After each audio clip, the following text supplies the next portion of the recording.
شاہ صاحب بہت بہت شکریہ آپ کے وقت کا. سر ایک ماہ میں یہ وزیر اعظم صاحب کا ISI ہیڈ کوارٹر کا دوسرا دورہ ہے. اجلاس کا ایجنڈا بتائیں گے شاہ صاحب؟ یہ ہنگامی دورہ تھا یا شیڈیولڈ دورہ تھا سر؟ دیکھیے یہ دورے ہنگامی اس طرح نہیں ہوتے، کوئی ایسی بات نہیں ہے. وہ گاہے بگاہے جاتے ہیں، بریفنگز کے لیے جاتے ہیں، ان کو صورتحال پہ بریفنگ دی جاتی ہے. یہ تو معمول کی بات ہے. اچھا شاہ صاحب، کہا گیا کہ افغان امور پر بھی بات ہوئی ہے. پھر بحثیت وزیر خارجہ آپ نہیں تھے سر اس اجلاس میں؟ مجھے تو دیکھیے اگر افغانستان کے بارے میں بات ہوتی تو میں یقیناً ہوتا. صحیح. تو سر آپ کہہ رہے ہیں کہ افغانستان کے حوالے سے بات نہیں ہوئی ہے؟ میں عرض کر رہا ہوں میرے علم میں نہیں ہے. ٹھیک ہے سر. ماضی میں تو نئے امریکی صدور حلف لینے کے چند ہفتوں کے اندر ہی پاکستانی وزیر اعظم سے رابطہ کر لیا کرتے تھے. ٹرمپ نے تو حلف اٹھانے کا انتظار بھی نہیں کیا تھا، نواز شریف صاحب کو فون کر ڈالا تھا. لیکن اس وقت کیا وجہ ہے سر؟ صدر بننے کے بعد جو بائیڈن کے 6 ماہ بعد بھی وزیر اعظم عمران خان سے کوئی رابطہ نہیں کیا ہے، حالانکہ ان کی انتظامیہ پاکستانی حکام سے مسلسل رابطے میں ہے. خود امریکی سینیٹر اس سب کو حیرت انگیز قرار دے رہے ہیں. شاہ صاحب سوال یہ ہے کہ انہوں نے اگر نواز شریف صاحب کو فون کر ڈالا تھا تو اس سے نکلا کیا تھا؟ بات یہ نہیں ہے. بات یہ ہے کہ نتیجہ کیا نکلتا ہے. ہمارا جو نقطہ نظر ہے وہ بڑا واضح ہے. اس میں کوئی ابہام نہیں ہے، کوئی اس میں ہم کسی کنفیوژن کا شکار نہیں ہے. ان کے لوگ جو ہیں، جو افغانستان سے جو فوکل پرسن ہیں، جو انہوں نے نامزد کیے تھے، ان کا مسلسل رابطہ ہے. ہمارا تبادلہ خیال ہر سطح پہ رہتا ہے.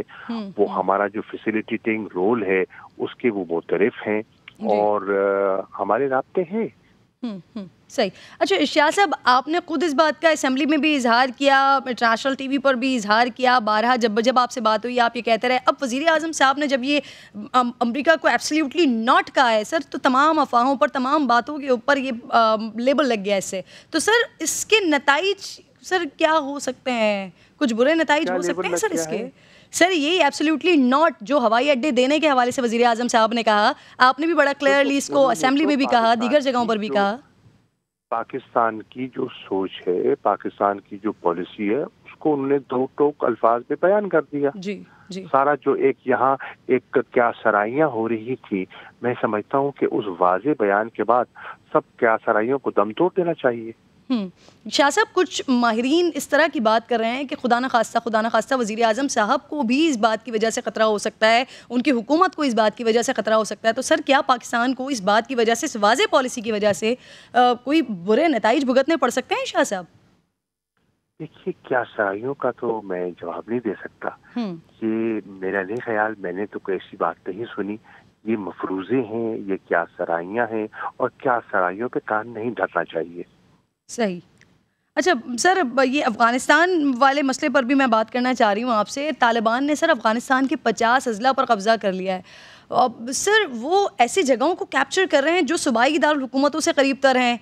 حالات اس طرح کے بتا رہے ہیں کہ امریکی انخلا کے بعد طالبان حکومت بنانے میں کامیاب ہو جائیں گے. شاہ صاحب کیا واقعی ایسا ہے سر؟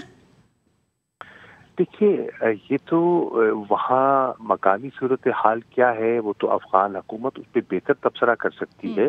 لیکن ہماری خواہش یہ ہے کہ وہاں افہام و تفہیم ہو، وہاں مذاکرات کے ذریعے مسئلے کا سیاسی حل نکلے.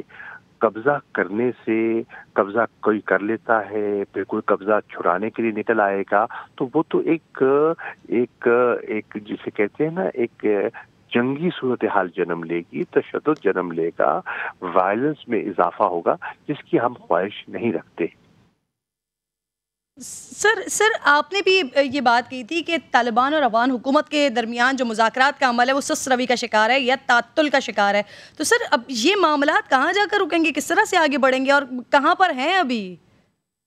وجہ کیا ہے اس کی سر؟ یہ فیصلہ تو افغانوں نے کرنا ہے نا. طالبان بھی افغان ہیں اور جو اس وقت منتخب حکومت ہے وہ بھی افغان ہیں. انہوں نے آپس پہ بیٹھ کر اپنے مستقبل کا فیصلہ کرنا ہے. آپ اور میں تو نہیں کر سکتے.